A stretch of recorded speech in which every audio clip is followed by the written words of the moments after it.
this panel. I mean, this is like the dream team of Houston CEOs. We have early stage, we got startup guys, we got early stage, we got late stage, we have bootstrappers, we have IPOs.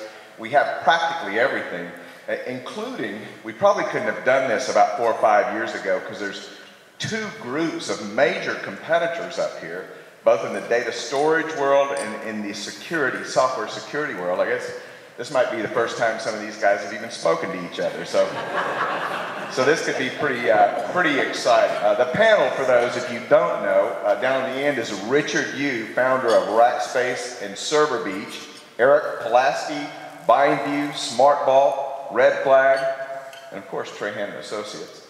And then Doug Irwin, The Planet, RLX Technologies, Pentasafe, Red House, and stints at both BMC and IBM. Jay Steinfeld over here with Blinds.com, Gray Hall with AlertLogic and Vericenter. AlertLogic, who incidentally is a 6-time winner of the Fast Tech 50. Just to be clear, I can't take credit for all 6 years of AlertLogic making the Fast Tech 50.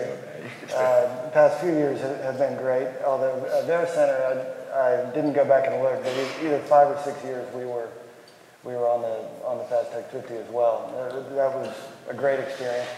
I guess I have a lot of respect for people like Richard and Eric who have been truly entrepreneurs from the beginning of their career. In my case, it took me a while to become an entrepreneur. I started off with IBM in the late 1980s, spent 10 years on the East Coast, most of that with IBM, but later with a venture capital firm in New York. Had the opportunity in '98 to relocate back to Texas, raise a small venture fund of my own with one other partner, and use that fund as a platform to get Vericenter started. Spent most of '99 writing the Vericenter business plan and recruiting just a wonderful group of co-founders to get the company started. I was talking to Keith Kruer earlier. It would be impossible to summarize the first 9 months of and that's a great example of your indirect path to success. We made a lot of bad decisions, but make a long story short, we started the company at the very end of '99, opened our first data center here in Houston in April of 2000, and I wound up in the CEO role that summer.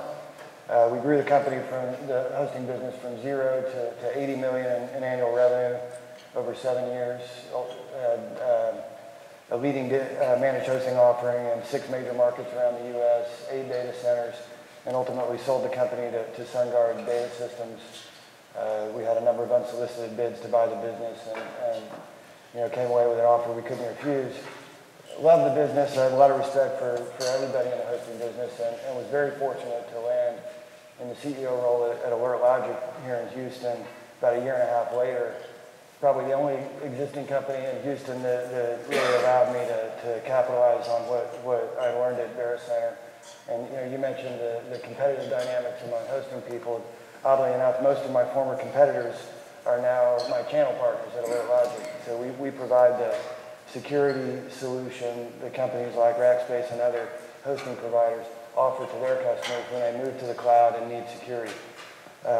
It's great business. We're very excited about what we're doing. Had the opportunity to put the band back together to some extent. I've hired many of my former team members from Vericenter. And probably the number one lesson I've learned in business is it's all about the people that you're in business with.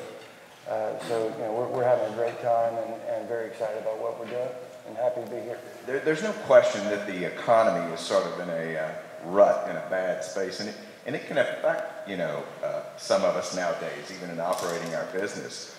Gray, I don't know if it's affected your company, but at least it's probably affected your employees and stuff. Do you do anything special to sort of keep everybody up? During a turndown in the economy?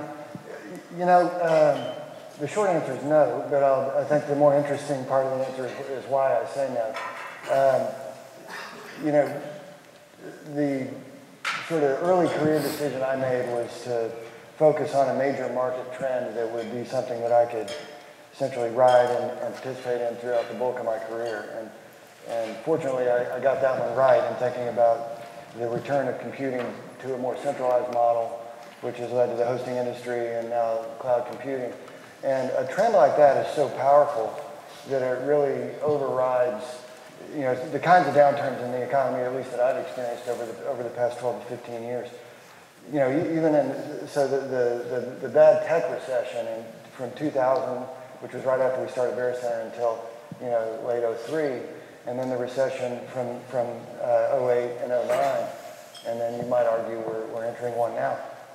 You know, that industry sector has grown tremendously during all those time periods, and I think you tend to find in a downturn there's always companies that are managing to grow, and it tends to be when there's a fundamental shift in what's going on in the business environment.